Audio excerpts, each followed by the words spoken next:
The topic of this dissertation is how confinement shapes our minds and the impact of its architecture on mental health. By myself, Fathima Shiril, and guided by architect Joseph Chandisa. The need of the research. The mental health and general well-being are directly impacted by the built environment we are in. The architecture of confinement, such as prisons and detention centers, can have a significant impact on the mental health and well-being of those who are incarcerated. The design and spatial organizations of these facilities can either support or hinder the psychological needs of the individuals they confine. Hence, it is important to understand how architectural qualities can affect the person incarcerated. The central research question is how the architectural layout and spatial qualities of confinement facilities impact the experiences and well-being of those who are incarcerated.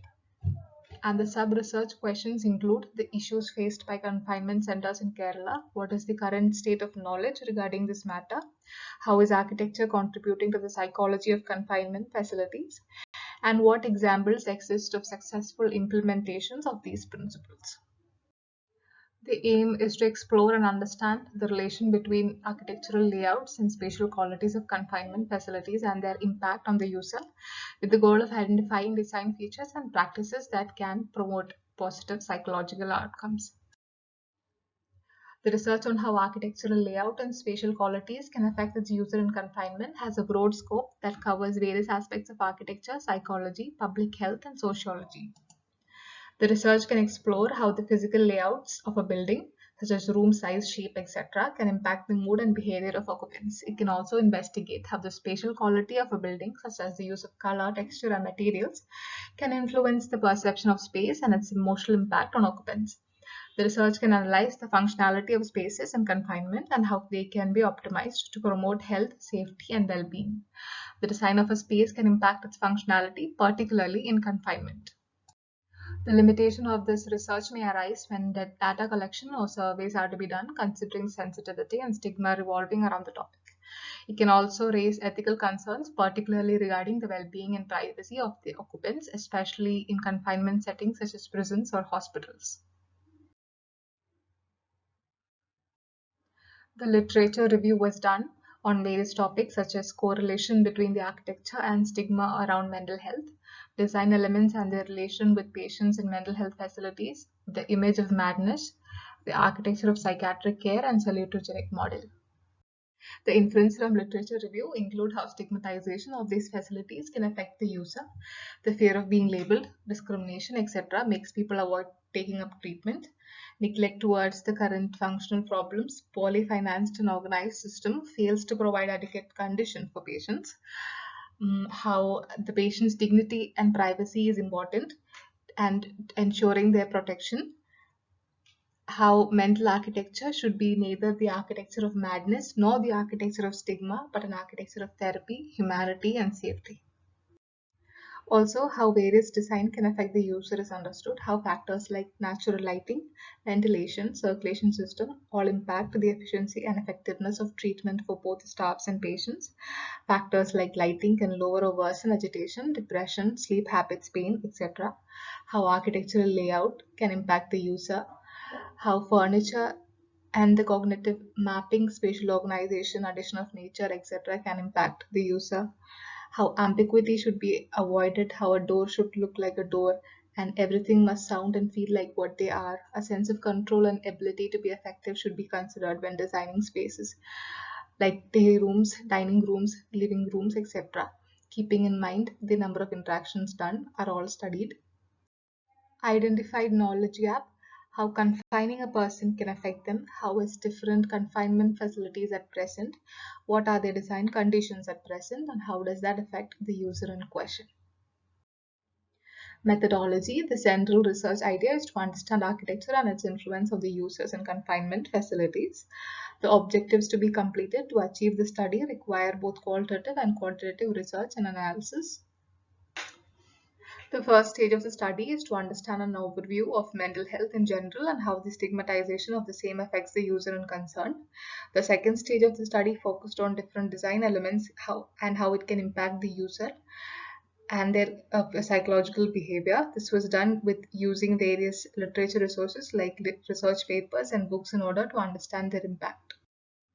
The third stage focused on literature, case studies, and interviews to get a deeper understanding on how confinement facilities are facilitated in Kerala, studying about the theories on how people were imprisoned and the ideology behind it helps us understand how different incarceration facilities can affect the psychological behavior of the user. Also, studying about different facilities that are putting forward a change in the current system is essential to understand how such a change can also affect the user. Talking and conducting interviews with professionals will give a more in depth meaning and knowledge of the same people who use it on a day to day basis. In the next stages, the collected data is analyzed to understand the whole situation. Results Literature case study. First one Mental Health Center, Thiruvananthapuram. Built in 1870, an old infrastructure, patients incarcerated in cells that are similar to prisons, although surrounded by beautiful green environment, not accessible to the patient per se. Respect and dignity of the individual is lost when in prison. So, the social stigma. Patients who come for treatment does not return to the normal life in society. They come back to hospitals for some or the other reason. The hospital is deficient in accompanying the current facilities and it has a typical prison-like layout.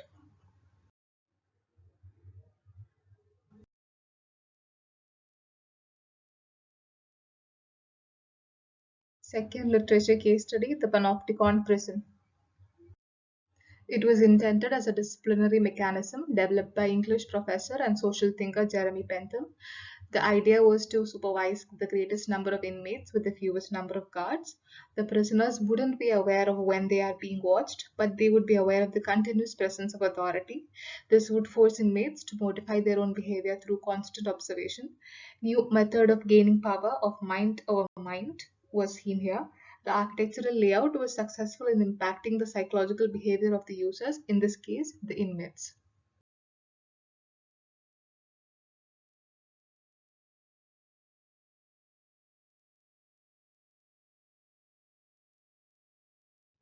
Third literature case study, Halden Prison, Norway. Halden Prison in Norway is a humane jail. It questions the way prisons are built. It has a concept of hard and soft. There, although the convicted criminals have had their liberties revoked, they are on their way to recover. It avoids symmetry and axial orders. It has an anti authoritarian say to both inmates and employees. The facility resembles how we move between our homes, places of employment, educational institutions, places of leisure, etc., on a daily basis.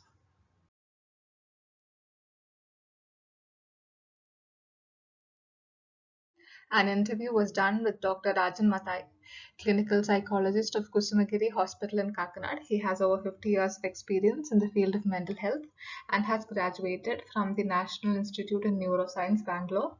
The interview was done to understand the existing scenario of mental health facilities in Kerala.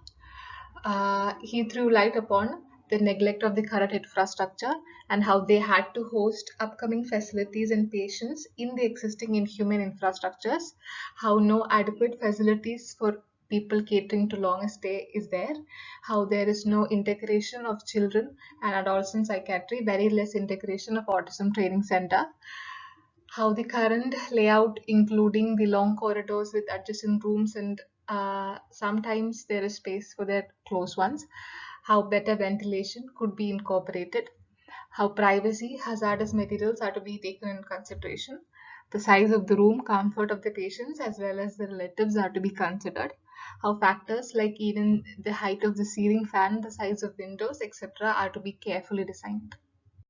Discussion. From the interviews, case studies, and research papers, we can understand various factors like how stigma can affect the architectural qualities and the user alike, how different lighting can affect and impact the user, how different factors like ventilation, circulation system all impact the efficiency of both the patients and the staff alike, how factors like lighting can lower or worsen agitation, depression, etc., how different architectural layouts can have that have adequately sized bathrooms, extra seating as an alternative to the bed, proper noise cancelling systems, variety of lighting options, adequate sized openings all affect the user in some or the other ways. How the furniture is kept, how the addition of nature, etc., can have a great impact on the user.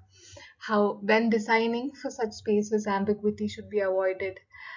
How a sense of control and ability to be effective should be considered when designing spaces like day rooms, etc., and how this can affect the user. The neglect towards the current functional problems, poorly financed and organized system fails to provide adequate conditions for patients. How designers need to create spaces that ensure the protection of inpatients' dignity and privacy while maintaining security as well as appropriate humanization of hospital space with respect for local and cultural determinants. This allows focusing on the patients and facilitates their engagement on a personal and social level while appropriate therapy is being carried out. Mental health architecture should be neither the architecture for madness nor the architecture of stigma, but an architecture of therapy, humanity, and safety. How spaces like the mental health center in Trivandrum present their patients like inmates of a prison, how much it would have affected them negatively considering they're coming back again and again shows how much the architectural layout of these incarceration facilities mattered. How spaces like the panopticon molded the user and their psychological behavior helps us to understand how much architectural layout and spatial qualities can impact. How prisons like the Halden prison help in the betterment of its users. Ask the architectural layout and planning of the space was built to rehabilitate and not punish its inmates. From the interview done, it is very clear of the neglect of the current situation and the infrastructure. And even though multiple studies show how incarceration being a punishment and architectural layout being a punishment can impact the user negatively, the neglect and stigmatization of this matter means that the whole situation is fully neglected. Conclusion: the impact of confinement architecture on the user confined can be both positive as well as negative. One of the positive aspects of well designed confinement architecture is that it can promote safety and security. A well designed space can minimize the risk of violence and other safety concerns. Additionally, the architecture can also promote privacy, allowing individuals to have personal space and a sense of control over their environment. On the other hand, poorly designed confinement architecture can have negative impacts on the user confined. It can lead to feelings of isolation, discomfort, and anxiety. The lack of natural light, poor air quality, and cramped living spaces can also be negatively impacting their physical and mental health. Overall, confinement architecture can greatly impact the well being of the user confined. It is important for architects and designers to prioritize the needs and safety of these individuals who will occupy these spaces and to consider the impact of the design decisions on their quality of life.